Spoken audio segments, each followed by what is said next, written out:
Hello everyone. నేను doctor Vinay Kumar, consultant general and laser surgeon, treatment range hospital KPHB. మనం ఏంటంటే మగవాళ్ళలో అంగానికి సంబంధించిన కొన్ని ప్రాబ్లమ్స్ గురించి మాట్లాడుకుందాం. దాంట్లో ఏంటంటే బలనైటిస్ కానీ, లేదంటే బలనోపాస్టైటిస్ కానీ, బిఎక్సో ఇటువంటి పదాలు మీరు వింటా ఉంటారు, లేదంటే ఆన్లైన్లో సెర్చ్ చేసినా తెలుస్తూ ఉంటుంది.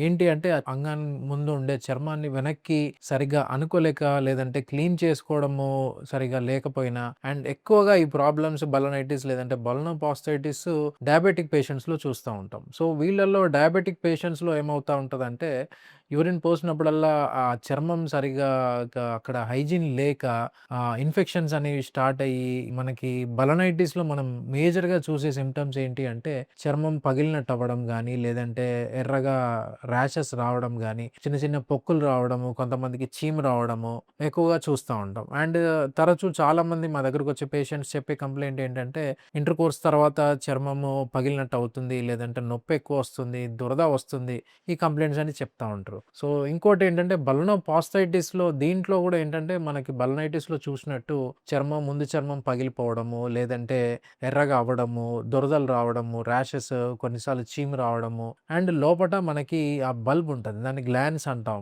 సో, దాని మీద గూడా పగుళ్ళు ఏర్పడతా ఉంటాయి. లేదంటే ర్యాషెస్ రావడం గానీ, దురదలు ఇవన్నీ చూస్తా ఉంటాం. అండ్ ఇవేంటంటే మనం బలనోపాస్టైటిస్‌లో మనం చూసేటియి. ఇంకోటేంటంటే బిఎక్సో అంటాం. దాన్నేంటంటే ఎలాబరేట్ చేస్తే బలనైటిస్ జీరోటా ఆబ్లిటరెన్స్ అని అంటాం. దీంట్లో ఏమవుతదంటే ఆ ముందు చర్మం అనేది చాలా మందిలో ఏంటంటే ఇన్ఫెక్షన్ వచ్చేసి చర్మం తెల్లగా మారిపోవడము, లేదంటే పగుళ్ళు ఏర్పడడము, అండ్ చర్మం మూసుకుపోయి ఆ లోపట గ్లాండ్స్ అనే దానికి అతుకులు కూడా ఏర్పడతా ఉంటాయి. సో, వీళ్ళల్లో ఏంటంటే చర్మం వెనక్కి అనుకోవాలంటే వెనక్కి రాదు. అండ్ అనుకోవాలని ప్రయత్నం చేసినప్పుడు చర్మం పగలడము గానీ, లేదంటే ఇంటర్‌కోర్స్ చేయడానికి ఇబ్బందవ్వడము, యూరిన్ ఇన్ఫెక్షన్స్, యూరిన్‌లో మంట ఇటువంటివి గూడా చూస్తా ఉంటాం. సో, బలనైటిస్‌కి కానీ, లేదంటే బలనోపాస్టైటిస్‌కి గానీ, బిఎక్సోకి మెడిసిన్స్ గానీ, లేదంటే క్రీమ్‌లు, ఆయింట్‌మెంట్‌లు ఏమన్నా వాడినా గానీ టెంపరరీ రిలీఫ్ మాత్రమే ఉంటది. సో, వీటన్నిటికి పర్మనెంట్ సొల్యూషన్ అంటే ఏంటి అంటే సర్కంసిషన్. సో, ఆ ముందు చర్మాన్ని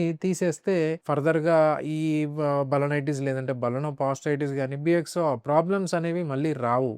అండ్ సర్కంసిషన్ చేసుకోవడం వల్ల కొత్తగా సైడ్ ఎఫెక్ట్స్ అనేటివి ఏమీ ఉండవు. అండ్ చాలామంది అడిగే క్వెషన్ ఏంటి అంటే, అక్కడ చిన్న చిన్న వెసెల్స్ లాగా నరాలు ఉబ్బున్నాయి కదా! సో, వాటికేమన్నా డ్యామేజ్ జరుగుతదా? లేపోతే మళ్ళీ తర్వాత సర్కంసిషన్ తర్వాత అంగం గట్టిపడకపోవడం గానీ, లేదంటే సెక్షువల్ ప్లెజర్ తగ్గుతదా అని అడుగుతా ఉంటారు. సో, సర్కంసిషన్ తర్వాత మీకు సెక్షువల్ ప్లెజర్ తగ్గడం గానీ, లేదు అంటే ఇంటర్‌కోర్స్ చేయడానికి ఇబ్బందవ్వడం గానీ, ఇటువంటి ప్రాబ్లమ్స్ ఏమీ ఉండవు. ఎందుకంటే జస్ట్ ఆ ముందు చర్మం అనేది మనం సర్కంసిషన్‌లో తీస్తా ఉంటాం. అండ్ ఆ ముందు గ్లాండ్స్ అనేది ఎప్పుడు బయటికే ఉంటది. సో, ఇది చేసుకోవడం వల్ల సెక్షువల్ ప్రాబ్లమ్స్ రావడం అయితే ఏమీ ఉండదు. సో, మీకు మగవాళ్ళలో ఎవరికన్నా అంగానికి ఆ చర్మం పగలడం గానీ, లేదంటే నొప్పి రావడం గానీ, లేదంటే చర్మం వెనక్కి అనుకోలేకపోవడము, తెల్లగా చర్మము రంగు మారడము, ఇవన్నీ ఏమన్నా ఉంటే ఒక్కసారి కన్సల్ట్ అవ్వండి. నేను ట్రీట్మెంట్ రేంజ్ హాస్పిటల్ నందు అవైలబుల్ ఉంటా.